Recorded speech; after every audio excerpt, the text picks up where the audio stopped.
Сәлем достар, қалдарыңыз қалай? Менің каналыма қош келдіңіздер. Бастамас бұрын каналға тіркеліп алыңыздар. Мен бүгін үй жағдайында бет терісіне арналған скраб дайындайтын боламын. Менімен бірге болыңыздар. Маған ең алдымен әрине скрабты дайындайтын ыдыс керек, және де сода, паста, зубный паста кәдімгі, және де бал керек. Біз ең алдымен пастаны кесеге сығып аламыз.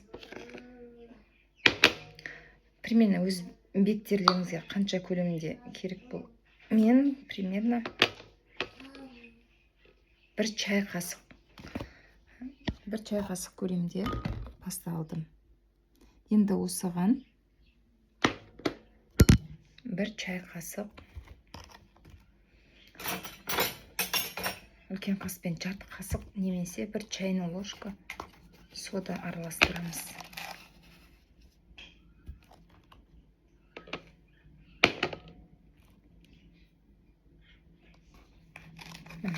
Жарты қасық үлкен қасықпен немесе бір чайный ложка сол пастаға араластырамыз. Және де бір чайный ложка балдан қосатын боламыз. Бал сода мен паста бетті ағартады, пигментацияларды азайтады, және де пораларды тазалайтын болады. Ал бал бетке жұмсақтық әсерін береді. Бұл скрабты аптасына бір рет қолданамыз. Бір чайный ложка балымызды қостық. Енді осын жақсылап араластырып бетімізге жағатын боламыз. Және де қыздарында ватный диска керек болады. Бұл масканы бетке жаққаннан кейін бетте бір 10 минуттай ұстап, ақырында осы ватный дискімен бетті тазалайтын боламыз. Жақсылап араластырамыз.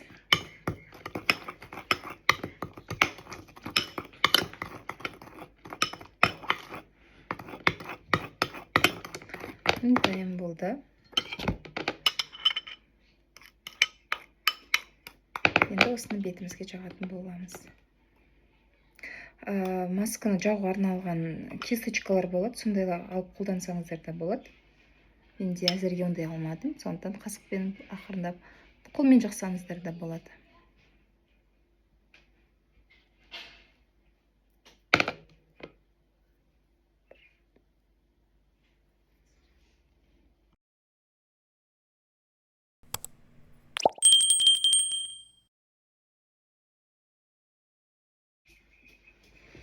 Мен барлық бетіме жағалдым.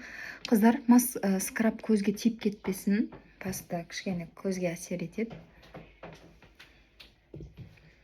Артылған нелерді, скрабтарды мойындарыңызға, қолдарыңызға, қай жерлеріңізге артқыларыңыз келеді, сол жерлеріңізге жағуларыңызға болады. Білектеріңізге.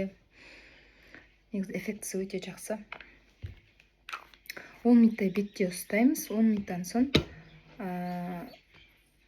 ватный дискіні алып, кесеге жылы су құйып аламыз да, осын суға салып, ақырындап сығып алып, ақырындап скрабпен бетімізді уқалап тазалаймыз. Бірінші осы ватный дискпен бірнеше рет уқалап тазалап алғаннан кейін барып беттеріңізді жылы сумен жуып тастайсыздар. Сонда беттеріңіз теп-тегіс әдемі болып шығады және ағарады. Негізі мен бұны бірнеше рет жасағанмын. Көп болды жасамай кеткенмен, бірақ аптасына 5 күнде бір рет жасауды ұсынам. Беттеріңіз күшті болып жүреді. Скрабтан кейін, күндіз жасасаңыздар, скрабтан кейін міндетті түрде беттеріңізге SPF крем жағып алыңыздар. Негізі күнге SPF жаққан дұрыс, күнделікті қолданған дұрыс. Сонда беттеріңізге пигментация түспейтін болады. Ал түнде жасайтын болсаңыздар, жақсылап жуып, жасайтын уходтарыңыз болса, осы скрабтан кейін жасасаңыздар болады, бірақ ұйықтар алдында барлық уходты жуып тастап беттің өзін демалдырған дұрыс болады. Ал қыздар, 10 минут өтті. Так, енді ватный дискіні аламыз, ақырын сығып аламыз.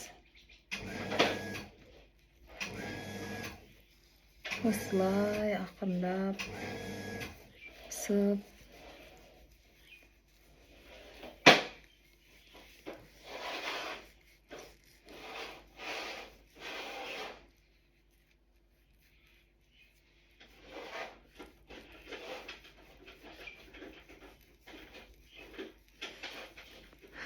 Бітелген поралар кәдімгідей тазаланып, өзіме қатты ұнайды.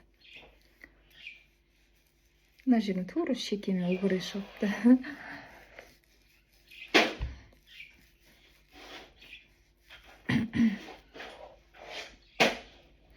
Өгіреге де үй жағдайында лечение жасау керек.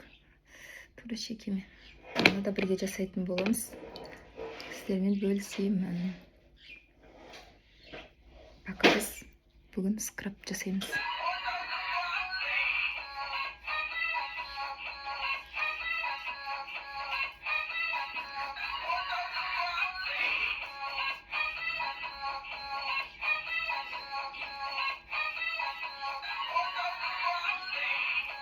Байқасаңыздар, мен шекені, мұрынның айналасын, мұрнымның үстін, сосын ернімнің айналасын көбірек қысып жатырмын, өйткені бірінші кезекте поралар осы жерге көп жинақталады.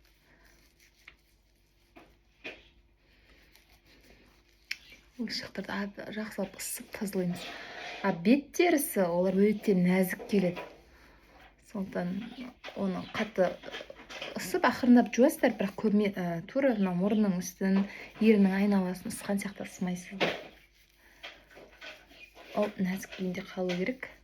Оны ақырын ғана тазалап аламыз.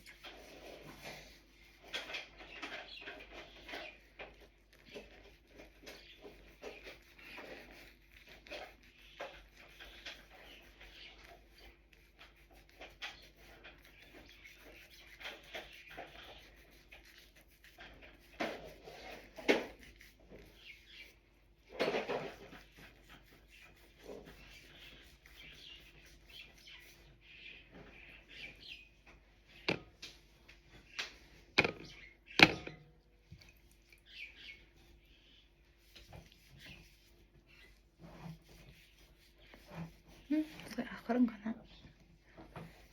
тазалап аламыз.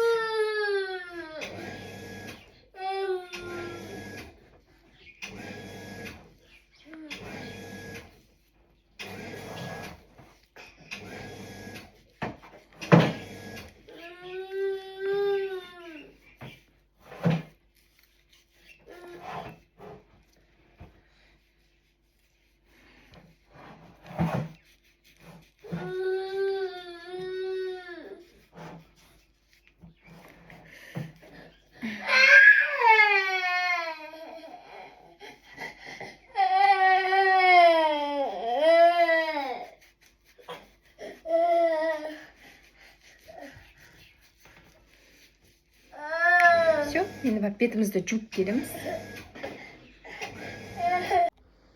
Қыздар, мені бетімді жуып, бетімізді құрғатты. Қыздар, бетті орамалмен сүртпейміз, бетті қағаз салфеткамен құрғатамыз, е? Пайдаларыңызға жарасын, арнам пайдалы, каналыма тіркеліп алыңыздар, ұнаса лайк басыңыздар, комментарий қалдыруды ұмытпаңыздар. Рахмет.